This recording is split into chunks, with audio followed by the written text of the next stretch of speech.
Hello and welcome to today's Q&A session of pianoTV for September. So what we always do in these videos is we take 4 of your questions and try to answer them as best we can. Just one piano teacher's opinion here, so I mean there's obviously room for disagreement or further suggestions. And one thing I really like about you guys is you're always really awesome about leaving interesting comments. So if there's anything that I say that you disagree with or you think that you could get into further depth with, I love that you leave that in the comments because I think that benefits other people who are reading. So thank you for being awesome. And as always, if you want to have your question answered, just leave it in the comments and I will go through it next month when we do next month's session. Anyway, let's get started. So question number 1 is, can I develop perfect pitch or at least relative pitch with practice? Or is that a gift that you're born with? This is a really interesting question, but it's a really difficult one to answer. So basically what we're talking about are 2 different kinds of pitch. You have perfect absolute pitch and then you have perfect relative pitch. So the first one, perfect absolute pitch, is one that you're definitely born with. It's pretty rare, and what people with this skill can do is they can say name a key that a piece is in. They can sing any pitch without reference. Like if you ask them to sing a middle C, they can just spontaneously do it.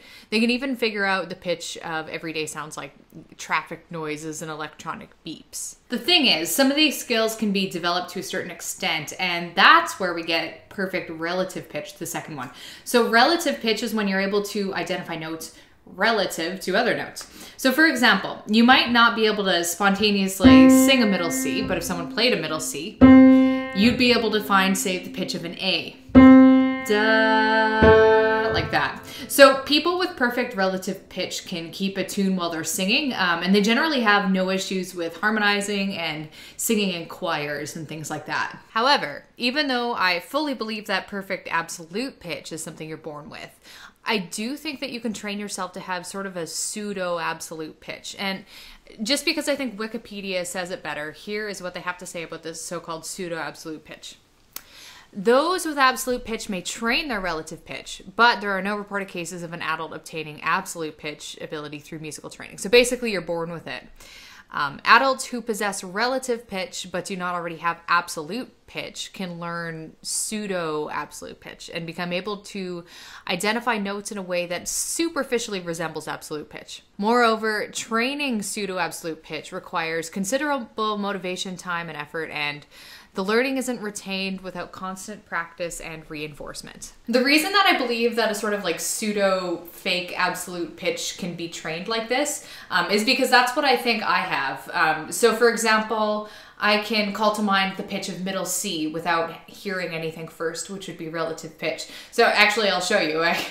Hopefully I'm gonna show this right. Da, that's middle C. Listen to it, wait for it.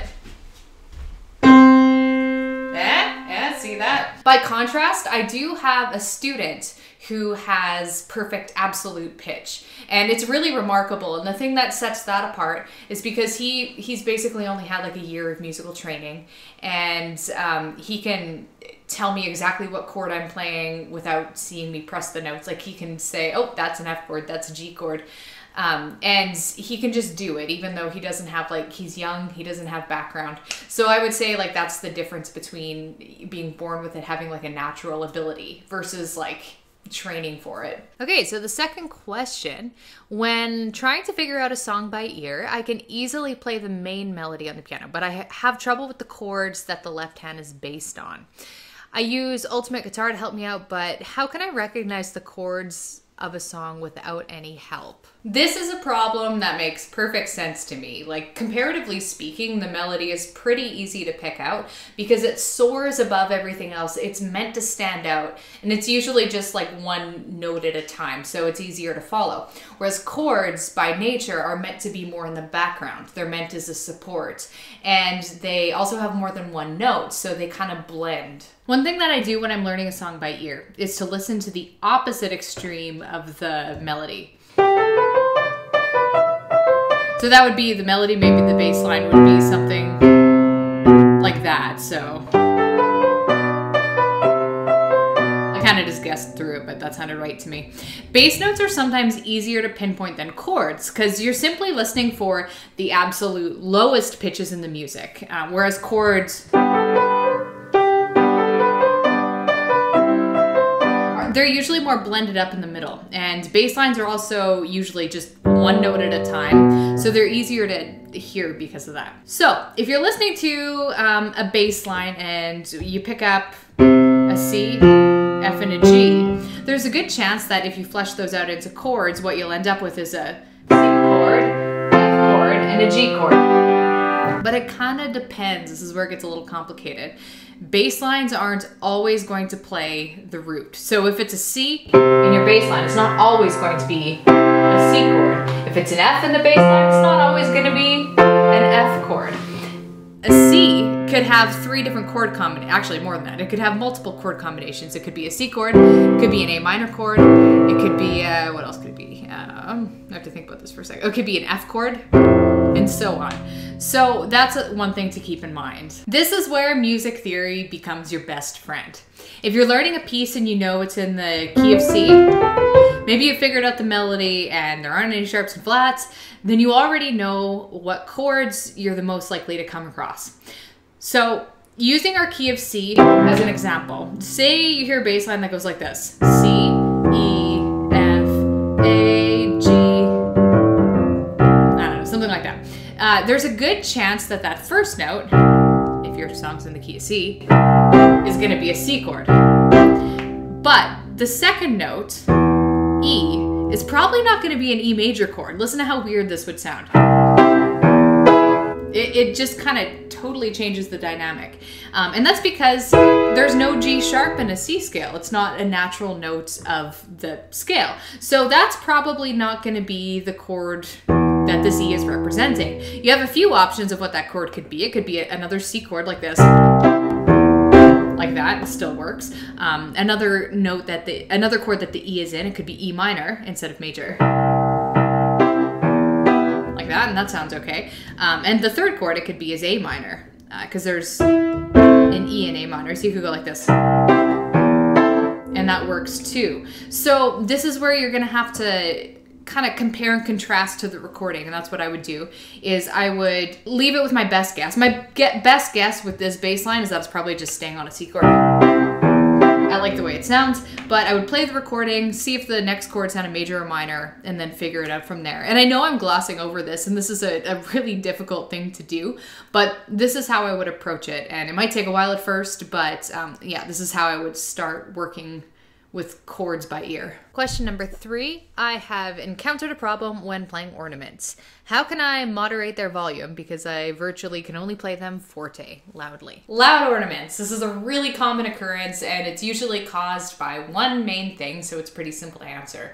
And that thing is having a tense hand when you're playing the ornaments. It's a really, really common thing for the hand to tense up and kind of clench up when you're playing a fast passage. And this can happen if you're doing, it doesn't even have to be an ornament, it could just be fast playing in general. And actually one of the most difficult techniques I think in piano is playing fast and quiet at the same time. So this happens all the time with ornaments. What I suggest to my students when this happens to them is to slow the ornament down, get the fingers as relaxed as possible.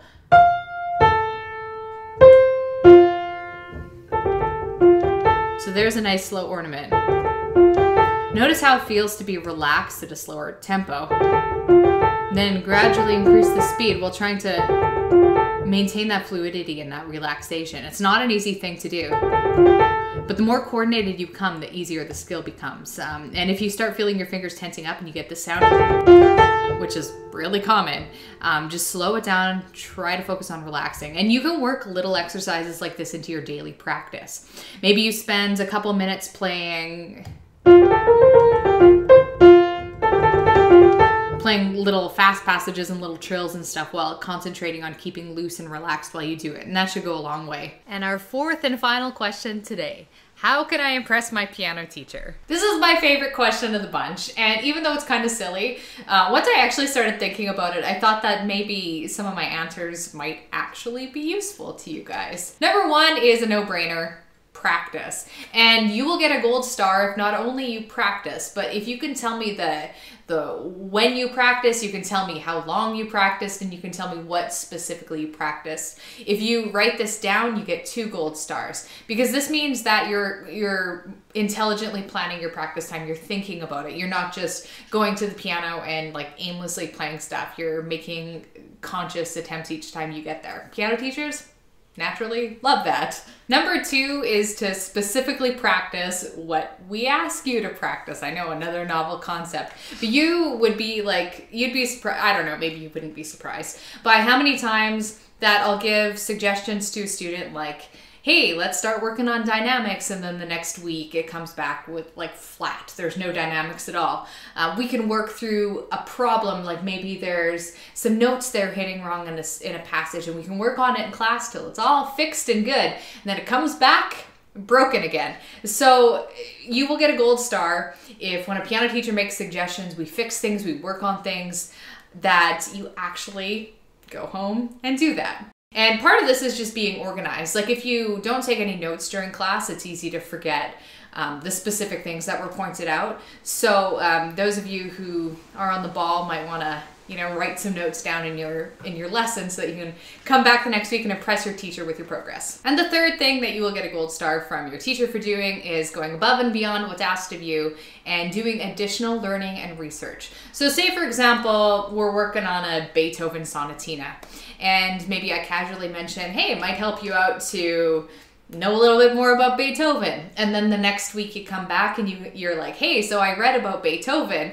and wow, what a crazy life that guy led. Something like that shows to me that you're interested in not just doing the bare minimum. You're interested in digging deeper into the pieces you're learning. Or with the sonatina example, maybe we're talking about sonata form and the way, the building blocks of the piece, and you come back with like a good memory and a good knowledge of said form. Those kinds of things are really great, not only for your piano teacher, obviously, like we appreciate that, but it's also really awesome for you because it deepens your understanding of music. And that is all for today's video. As previously mentioned, you can leave questions in the comment area below, and I'll choose 4 of them from this video for October's video. That's what I've started doing anyway, even though I have some of your questions still stowed away in my big requests folder. I do have one of those, so if you ever want to make like general requests and stuff like that, I do try to keep track of them. They're really useful for me when I'm planning videos and stuff, so never hesitate to do that. Anyway, give this video a like if you enjoyed it, subscribe if you haven't already, and you can check me out on social media, on Twitter and Facebook. You'll see the links all on the video screen in a second here. And yeah, I'll catch you in the next video.